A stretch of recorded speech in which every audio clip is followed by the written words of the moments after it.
Bonsoir à tous, bienvenue sur Public Sénat, ravi de vous retrouver pour un nouveau numéro d'On va plus loin. Au programme ce soir, notre grand débat autour de l'Europe selon Emmanuel Macron. Le chef de l'État a présenté ses projets de réforme de l'UE devant le Parlement de Strasbourg et le dossier est crucial car plusieurs visions s'opposent. Celle du président français qui veut une Europe souveraine, souveraine en matière de sécurité, d'économie, d'écologie, une Europe capable de s'imposer face à Trump, face aux GAFA. Mais l'autre vision est celle de la prudence, voire du statu quo aux yeux du président. Je ne veux pas appartenir à une génération de somnambules, leur dit Emmanuel Macron. La volonté française de transformation a-t-elle convaincu? Nous poserons ces questions à nos invités. Ne manquez pas de réagir sur Twitter avec le hashtag OVPL. Il y a 6 mois, Emmanuel Macron avait donné sa vision lors du discours de la Sorbonne, celle d'une Europe qui se réforme et qui s'impose. Et à l'époque, il avait convaincu, il avait même enthousiasmé ses homologues européens. Qu'en est-il aujourd'hui? Avant d'en parler avec nos invités, ce sujet d'Aurélien Romano. Avec beaucoup d'emphase, Emmanuel Macron a aujourd'hui tiré la sonnette d'alarme sur la tentation du repli. Moi, je ne veux pas appartenir à une génération de somnambules. Je veux appartenir à une génération qui défendra cette souveraineté européenne parce que nous nous sommes battus pour l'avoir. Ces souverainetés européennes sont destinées à réconcilier les peuples avec la construction européenne, d'après le président français, qui a détaillé tous les domaines, sécurité, économie, climat, alimentation et social, avec une proposition concrète sur le sujet de l'accueil des migrants. Je propose ainsi de créer un programme européen qui soutienne directement, financièrement, les collectivités locales qui accueillent et intègrent des réfugiés. Emmanuel Macron veut dépasser le débat sur les quotas et la répartition des migrants au sein de l'UE. Autre chantier, en vue des européennes de 2019, des débats citoyens. Que j'ai proposé des consultations citoyennes dès cette année. Je lancerai en France celle-ci cet après-midi même. Et je vous invite chacune et chacun dans vos pays et partout en Europe à animer, participer à ces débats essentiels. Les groupes parlementaires ont diversement apprécié ce discours selon leur couleur politique. Le président français a des soutiens forts, comme le chef du groupe libéral, Guy Verhofstadt. J'ai l'impression que comparé aux conservateurs en Europe, même la SNCF est encore un bastion de réformateurs, ça je dois vous dire. Mais aussi des soutiens plus réservés du côté de la droite européenne. Mon groupe est enchanté de vous voir ici. La France est un pays fier. Mais vous savez que la France ne peut être forte que si l'Europe est forte. Le chef du groupe majoritaire du Parlement européen et d'autres députés ont ainsi rappelé à Emmanuel Macron que la France ne peut plus décider pour toute l'Europe. Même la légitimité du couple franco-allemand comme moteur est remise en question. Et avec nous pour aller plus loin ce soir, Jean Bizet, bonsoir, sénateur LR de la Manche et président de la Commission des Affaires européennes. Vous avez assisté ce matin au discours d'Emmanuel Macron au Parlement de Strasbourg. Mathias Tavel, orateur national de la France Insoumise, auteur de Insoumis en Europe aussi. Bonsoir. Philippe Bonnecarrère, sénateur centriste du Tarn, vice-président de la Commission des Affaires européennes. Et Claire Rabès, vice-présidente et porte-parole du think tank Point d'ancrage. Merci à tous les 4 d'être ici. Je voudrais qu'on revienne tout de suite sur cette souveraineté sur laquelle Emmanuel Macron a beaucoup insisté ce matin. Il en a distingué 5. Souveraineté en matière de sécurité et de défense, souveraineté économique et commerciale, souveraineté climatique et énergétique, souveraineté en matière de santé et d'alimentation, souveraineté numérique. Jean Bizet, est-ce qu'Emmanuel Macron a eu raison d'insister sur cette notion très forte de souveraineté? Oui, absolument, pour la bonne raison, c'est que dans ce monde très globalisé, plus on veut être souverain et peser, plus il faut être européen. Parce qu'à titre individuel, les nations ne pèsent plus. Et j'avoue que même si je n'ai pas entendu le souffle qu'on avait pu entendre, je dirais, au discours de la Sorbonne, c'est un discours particulièrement clair. Et quand il emploie les termes somnambules, il fait référence aussi, je l'ai perçu comme tel, au très bel ouvrage de Christopher Clark, voyant que dans les années 40, l'Europe est allée, je dirais, vers la guerre en marchant, je dirais, comme des somnambules. Donc c'est un discours très volontariste dans lequel, si vous voulez, le travail que nous faisons au niveau de la Commission des Affaires européennes, nous nous retrouvons assez aisément parce qu'il a décliné toutes les différentes gammes de la puissance de l'Europe. Alors Philippe Bonnecarrère, je vais vous demander votre avis dans un instant. Juste une Europe souveraine, c'est aussi le terme qu'a utilisé le député européen Jean Arthuis au micro de Nora Hamadi, qui est notre envoyée spéciale à Strasbourg. On l'écoute. Il faudra d'autres moyens si on veut répondre à satisfaire ce qu'on appelle ces biens communs européens, c'est-à-dire des grands enjeux qui ne sont plus dans la main des États à l'échelon national. En matière de sécurité, de défense, de migration, d'économie du numérique, de lutte contre le terrorisme mondialisé, de protection des climats. On voit bien que sur ces questions-là, seule l'Europe peut retrouver l'efficacité que n'ont plus les États membres. Mais Philippe Bonnecarrère, il y a une question centrale qui se pose. Comment on articule la souveraineté européenne avec les souverainetés nationales ? Je crois que c'est à travers justement cette notion de souveraineté partagée. Il faut sortir d'un vieux clivage entre une vision nationaliste ou souverainiste et une vision purement fédérale. L'idée de la souveraineté partagée, c'est de se dire qu'aujourd'hui, les moyens d'action de notre pays, les moyens d'action de nos concitoyens, on les a à la fois au niveau national et au niveau européen. Il y a beaucoup de choses que, fort heureusement, on peut encore faire sur le plan national, mais au regard des enjeux internationaux, des enjeux continentaux, des relations avec les États-Unis, avec la Chine ou avec la Russie, des débats économiques, les questions de défense, les questions de migration sont aujourd'hui des questions qu'on ne peut traiter qu'au niveau européen. Et je crois que c'est dans la manière dont s'ajuste cette double souveraineté à la fois nationale et européenne qu'à mon avis est la clé de la réussite pour le président de la République. Et j'ai la faiblesse de penser, son action étant vraiment nécessaire et digne d'estime, la clé également pour notre pays. Alors regardons précisément les annonces ou les confirmations d'Emmanuel Macron dans ce discours. J'en ai compté 4. Voici ce que propose le président français. Un programme européen qui finance l'accueil des réfugiés par les collectivités, une taxation du numérique qui pourrait créer des ressources propres, une réforme de l'Union économique monétaire européenne, une protection des droits d'auteur des créations artistiques européennes. Mathias Tavel, est-ce que ce plan de réforme vous paraît tout de même ambitieux ? Non mais M. Macron est très fort pour faire des discours ambitieux qui sont l'exact contraire des décisions qu'il prend, parce qu'il va vanter la souveraineté européenne en matière de défense au lendemain d'une intervention militaire en Syrie qu'il a décidé tout seul en désaccord avec tous ses partenaires européens, à part le Royaume-Uni qui va s'en aller. Il nous dit qu'il faut une souveraineté commerciale alors qu'il est rallié aux accords de libre-échange avec le Canada, avec le Mercosur, etc., qui sont la négation même d'une souveraineté commerciale qui pourrait s'exercer. Voilà. Mais au-delà, la question de la souveraineté européenne, moi je mets en garde, il n'y a pas de souveraineté européenne. Il y a une seule souveraineté en République, c'est la souveraineté populaire. Or, il n'y a pas aujourd'hui de peuple européen. Et la façon dont l'Union européenne s'est construite et dont M. Macron propose de continuer à la construire, c'est une Europe qui se construit contre la souveraineté des peuples. Enfin, il faut quand même rappeler qu'en France, la dernière fois que les Français ont exprimé leur souveraineté sur la question européenne, ils ont voté non. Et pourtant, ces traités s'appliquent. Donc qu'on ne vienne pas aujourd'hui nous dire qu'on va faire la souveraineté au niveau de l'Europe, alors même que la souveraineté du peuple français est bafouée chaque jour par l'existence même de ces traités européens. Sauf qu'il y a potentiellement ce risque pointé du doigt par Emmanuel Macron, et c'est l'une des phrases fortes de ce discours, je ne veux pas appartenir à une génération de somnambules. Est-ce qu'il y a oui ou non ce risque de paralysie, de somnambulisme de l'Europe, dans lequel d'ailleurs peut-être l'Europe serait déjà tombée ? Bien sûr, enfin, je crois que Emmanuel Macron part d'un constat simple. On est entouré de pays où les extrêmes ont pris leur place. En Italie, c'est le mouvement 5 étoiles, la Ligue du Nord qui empêche aujourd'hui de gouverner. On a la Pologne, la République tchèque, la Autriche.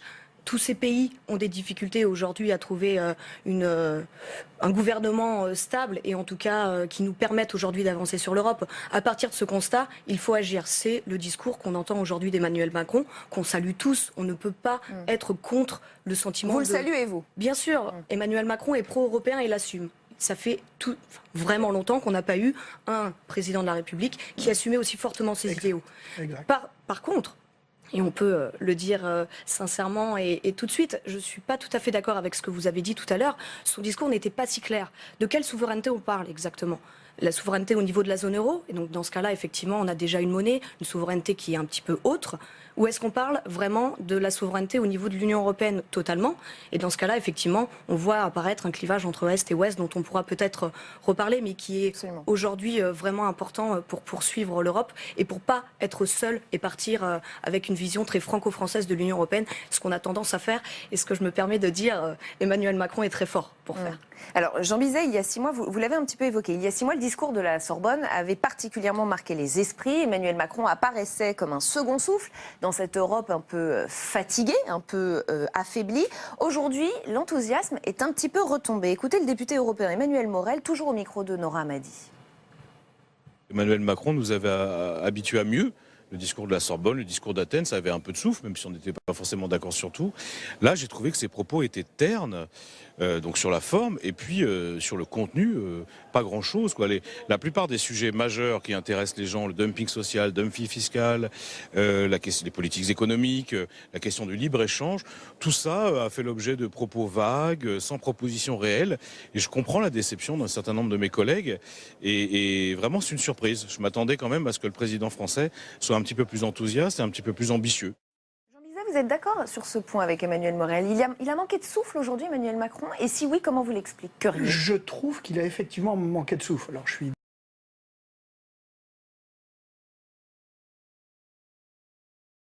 Parce que il vient de prendre conscience que le couple franco-allemand qui est véritablement nécessaire pour faire avancer l'Europe, le gouvernement Merkel 4 ne va pas être aussi facile, je dirais, à organiser en termes de complémentarité.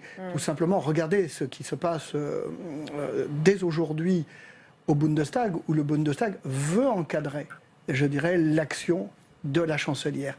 Et là, il s'aperçoit que c'est quand même très différent de ce qu'il a pu réaliser, je dirais un petit peu à la hussarde en France.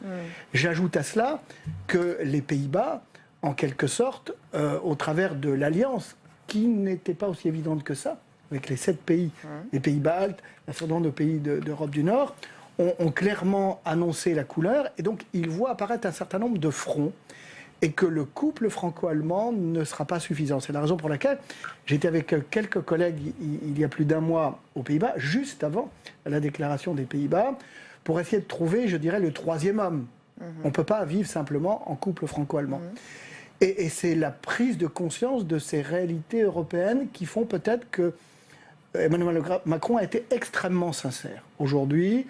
Et moi, ce discours me va bien, mais c'est vrai que je n'ai pas senti le souffle de la Sorbonne. Parce que lui-même est peut-être découragé, vous êtes d'accord, Philippe? Peut-être un peu désabusé. Philippe Bonnecarrère. Pourtant, il a été applaudi une dizaine de fois, l'accueil a été plutôt chaleureux. Peut-être un premier point pour évacuer des formules un petit peu à la va-vite. Je viens d'entendre il y a quelques secondes une sorte de grief en illégitimité de l'action européenne. Je rappelle que le président de la République a été élu sur un programme clairement européen et que pour la première fois depuis longtemps, un candidat à la présidence de la République faisait s'approprier ce thème européen et le proposer aux Français. Donc pour le thème... L'élection d'Emmanuel Macron... Vous allez pouvoir répondre. Pour le procès en illégitimité, je pense qu'il faudra peut-être passer. En ce qui concerne les deux sujets qui ont été évoqués en quelques secondes et lancés sans aller plus loin dans le débat public, défense et commerce, ce sont deux sujets typiques où on a besoin de plus d'Europe. On comprend bien que la défense aujourd'hui, elle doit être vue non pas simplement au niveau national, mais au niveau européen, de la même manière que le combat économique ou le combat commercial est un combat qui nécessite plus d'Europe. Donc méfiez-vous des formules trop rapides. Sur la question du souffle, aujourd'hui ou pas, je pense que le président de la République est dans les réalités. Il est avec une ambition européenne qui est très forte. Elle lui ténaillait au cœur. Il a cette vision des choses, les valeurs européennes, la démocratie à l'européenne sont pour lui essentielles. Et bien sûr, il est dans les réalités. Et dans les réalités, il y a le fait que notre pays a beaucoup abusé de sa prise de parole, a souvent donné le sentiment de donner des leçons aux autres. Et donc, il a, à mon avis, voulu changer d'approche par rapport à cet historique français, en étant réaliste. On lui reproche souvent d'avoir trop d'ambition pour l'Europe. Il a voulu être dans un moyen terme en présentant des évolutions qui sont possibles. Donc je pense qu'il garde bien son cap, mais il sait qu'il doit s'inscrire dans le temps. Et il faut probablement aussi dire à nos concitoyens que les changements qu'ils souhaitent en Europe, je pense que notre pays aura la capacité de les impulser, mais il faut accepter de dire à nos concitoyens que cela se fera aussi avec le temps. Mathias Tavel, vous vouliez réagir? Oui, parce que j'entends dire il faut plus d'Europe, mais pour faire quoi? Plus d'Europe pour faire des accords de libre-échange, plus d'Europe pour faire l'Europe de la guerre avec la Russie? Bien sûr que non. Aujourd'hui, il y a une chose qui est sûre, c'est qu'Emmanuel Macron et l'Union européenne, c'est la même chose. Lui faire la guerre. Si, exactement. D'ailleurs, c'est le seul adversaire qu'Emmanuel Macron a cité. Il n'a pas cité Daesh, il n'a cité comme seul adversaire la Russie de M. Poutine. Bon. Mais si l'intervention de Macron manque de souffle, c'est parce que sa politique, tout simplement, manque de souffle. C'est la même politique que celle de l'Union européenne. Regardez la SNCF, M. Macron applique très docilement la mise en concurrence prévue par les paquets ferroviaires européens et les traités européens. Donc, tous les autres pays ont déjà réglé le problème. Et de quelle façon ? Et de quelle façon ? Ça coûte plus cher, ça marche moins bien et les sociétés investissent moins. Ce n'est pas un débat sur la SNCF, je vous le rappelle. Non, mais parce que ça commence à bien faire que dès qu'on parle d'Europe, c'est merveilleux. Aujourd'hui, l'Europe, M. Morel avait raison de le rappeler, c'est les 500 000 travailleurs détachés qui sont exploités et qui viennent faire de la concurrence déloyale et sur lequel M. Macron a obtenu un accord qui est un accord nul et non avenu. Parce que votre propre commission disait que la durée moyenne, c'est peut-être pas la même, une commission d'enquête du Sénat disait que la durée moyenne d'un détachement, c'était 43 jours en France et M. Macron se vante comme grande avancée de l'avoir réduite la durée maximale à 1 an, ce qui n'aura aucun effet dans les concret. C'est 3 mois pour le bâtiment. Donc... Voilà, donc M. Macron parle pour ne rien dire. Il a fait perdre 1 an à la France au niveau européen en attendant patiemment que Mme Merkel ait fini de faire sa coalition. Et alors qu'il fallait prendre appui sur le peuple français, sur son vote de 2005, sur la volonté qu'il y a de rompre avec un certain nombre de politiques européennes, de sortir du dogme des traités européens en matière de concurrence, de services publics, de libre-échange, pour proposer enfin une autre voie pour l'Europe. Voilà, c'est ça le message que la France insoumise porte. Enfin, M. Macron, aujourd'hui, a en quelque sorte privatisé le Parlement européen pour lancer sa campagne des élections européennes. D'ailleurs, lui-même ne s'en est pas caché. J'espère au moins qu'on va avoir dans l'année qui vient l'occasion d'un débat franc. Mais en Europe, comme en France, Macron, 1 an, ça suffit. Claire Rabès, j'aimerais bien vous entendre sur ce potentiel manque de souffle, sur ce discours d'aujourd'hui, alors qu'effectivement, il y a 6 mois, à la Sorbonne, il avait plutôt impressionné. Oui, tout à fait, c'est vrai. Mais je crois qu'aujourd'hui, Emmanuel Macron fait un constat simple, encore une fois, c'est-à-dire qu'il a un manque de réseau bruxellois construit. Il n'a pas de parti de famille politique sur laquelle s'appuyer. Les institutions sont faibles, c'est-à-dire que la Commission européenne fait des propositions aujourd'hui qui sont effectivement politisées. C'est le propre de la Commission Juncker, mais qui sont aussi très controversées. C'est-à-dire qu'aujourd'hui, sur par exemple, effectivement, les pays de l'Est sont vent debout contre un certain nombre de propositions de la Commission Juncker qui prend de fait quand même le parti d'une Europe de l'Ouest qui était à 15. Donc aujourd'hui, Emmanuel Macron manque de souffle parce qu'effectivement la ligne politique n'est pas claire. On essaye de transposer au niveau européen une politique française et surtout une méthode française. C'est-à-dire qu'on a une vision et une volonté d'agir seul. On a un régime présidentialiste. Par exemple, les Allemands, on en parlait tout à l'heure, c'est un régime parlementaire. On ne pourra pas faire sans les corps intermédiaires. On ne pourra pas faire sans la société civile. Et aujourd'hui, Emmanuel Macron... C'est intéressant que vous parliez de méthode, on va en parler dans un instant. Jean Bizet, d'abord, vous vouliez réagir. Comme l'a dit tout à l'heure mon collègue Philippe Bonnecarrère, le président de la République se heurte au principe de réalité. Et qu'en Europe, on ne construit qu'au travers des alliances, des alliés, etc.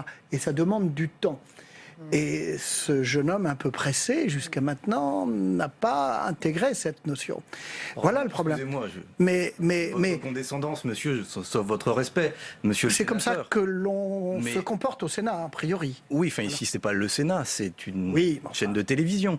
Et mon âge ne me permet quand même aussi d'avoir une analyse. J'ai écrit 2 livres sur l'Union européenne, dont le dernier qui est ici, je vous l'offrirai si vous voulez.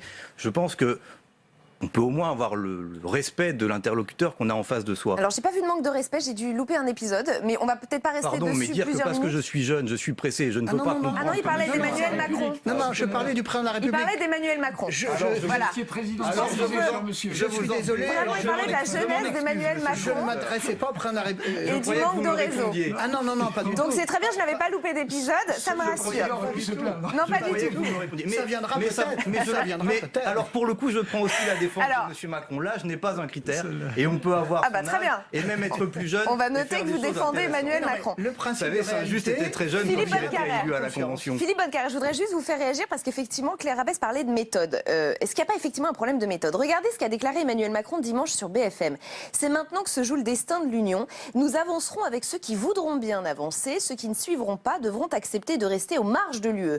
Regardez maintenant les propos de Nathalie Loiseau, ministre chargée des Affaires européennes, interrogée sur TV5 Monde dimanche dernier au sujet de l'absence des listes transnationales lors des prochaines européennes. Regardez ce qu'elle dit. C'est un projet que nous avions porté. Malheureusement, il s'est heurté, je cite, au conservatisme des vieux partis européens représentés au Parlement européen. Est-ce qu'il y aurait un petit peu dans l'esprit d'Emmanuel Macron et de son équipe la vieille Europe et la nouvelle Europe que eux voudraient transporter ?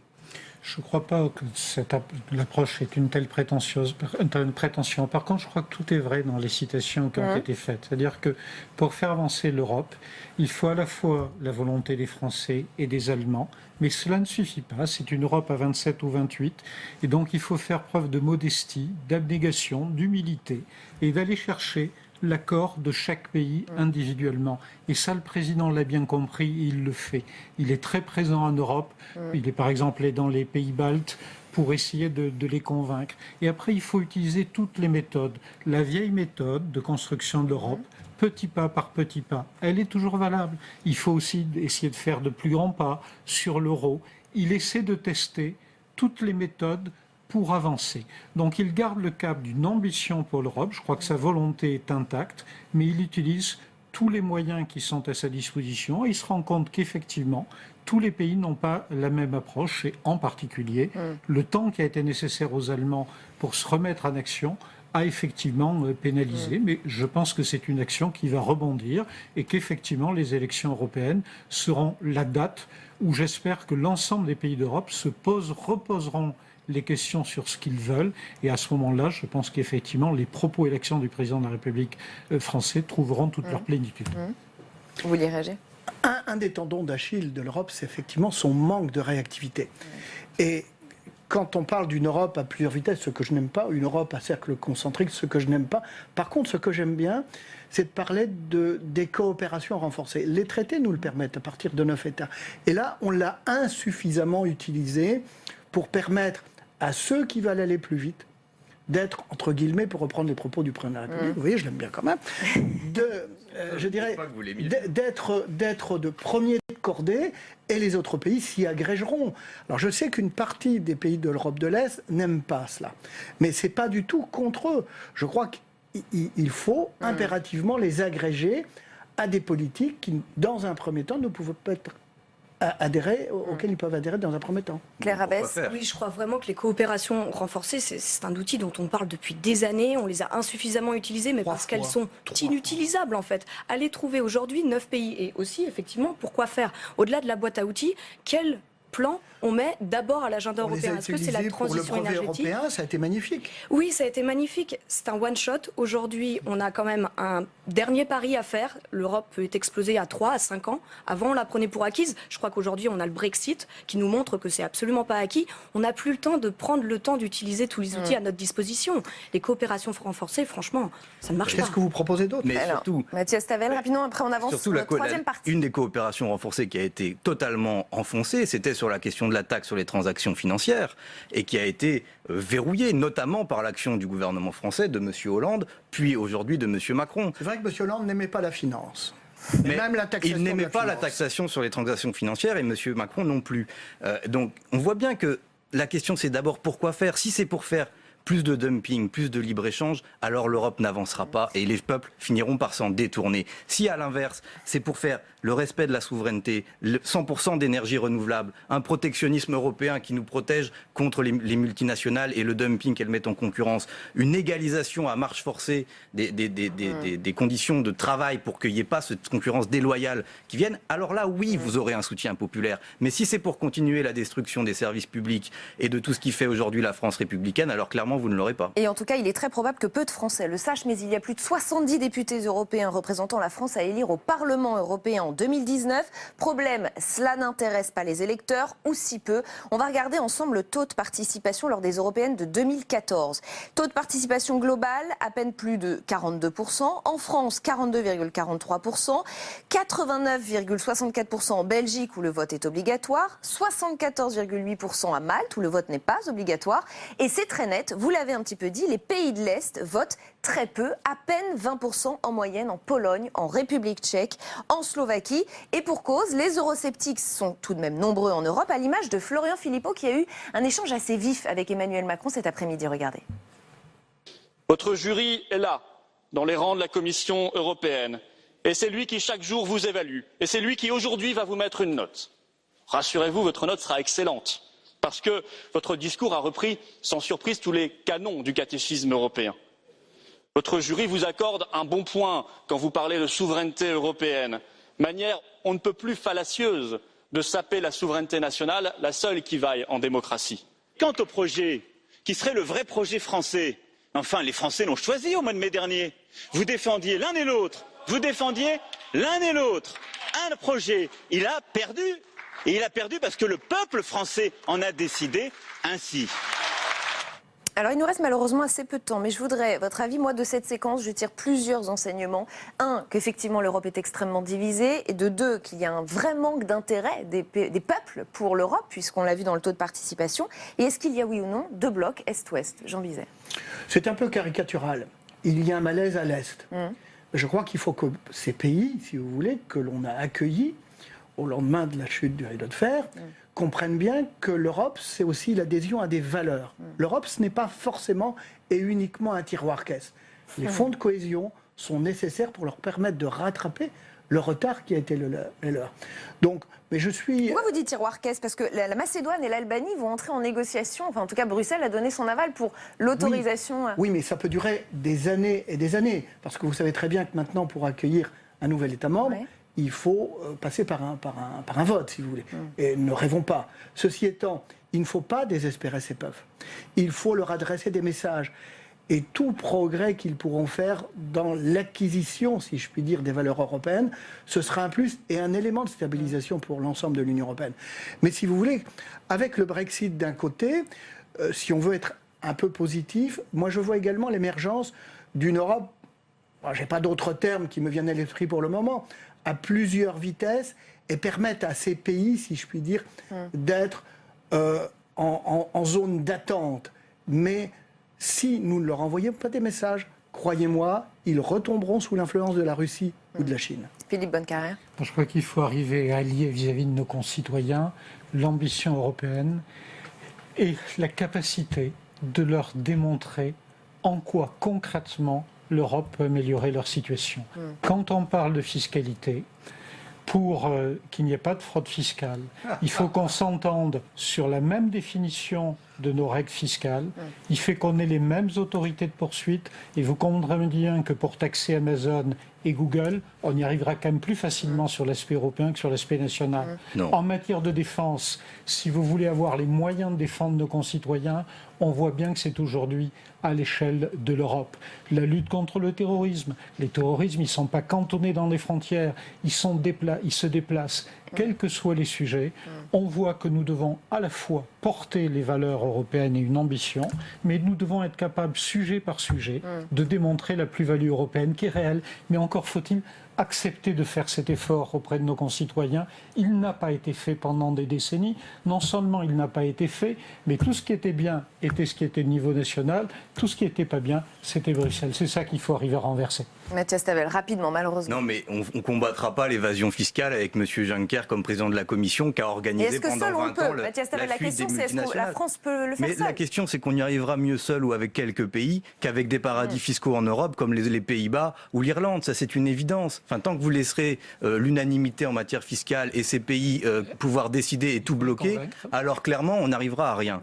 Mais après, si vous voulez que les gens viennent voter aux élections européennes, commencez par respecter leurs décisions quand ils s'expriment sur les sujets européens. C'est vrai du référendum en France qui a été bafoué. C'est vrai du référendum du peuple grec qui avait rejeté les mesures d'austérité qui lui ont été imposées quand même. Donc voilà, si vous voulez une Europe des peuples, alors il va falloir continuer cette bataille. Et nous, on va le faire avec la France insoumise et nos alliés européens. Il y a une déclaration qui a été signée. Vous aussi, vous partez en campagne. La semaine dernière avec Podemos, l'espagnol, et le bloc de gauche portugais. Nous avons nous aussi des alliés européens et ils sont autrement plus agréables à regarder que les alliés de M. Macron. Il nous reste quelques secondes. Juste pour finir, je crois que c'est important de ne pas opposer démocratie illibérale d'un côté qui serait à l'Est avec les vieilles démocraties qui, elles, seraient totalement fraîches et disposées. Le Front National était au deuxième tour juste l'année dernière, je crois qu'il faut s'en rappeler, et il était assez haut. Et on peut s'en gargariser, mais ça ne marchera pas. Donc aujourd'hui, comme monsieur le disait, effectivement, c'est taxation des GAFA.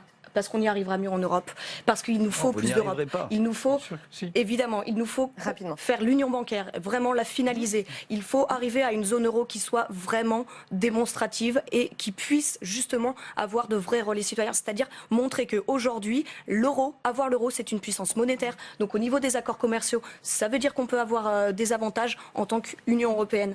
Et on doit s'arrêter là. Merci beaucoup à tous les quatre d'avoir participé à ce grand débat. Dans un instant, c'est le match des idées. Il va opposer Alexia Germont à Florent Badillo. On va revenir sur ces conflits.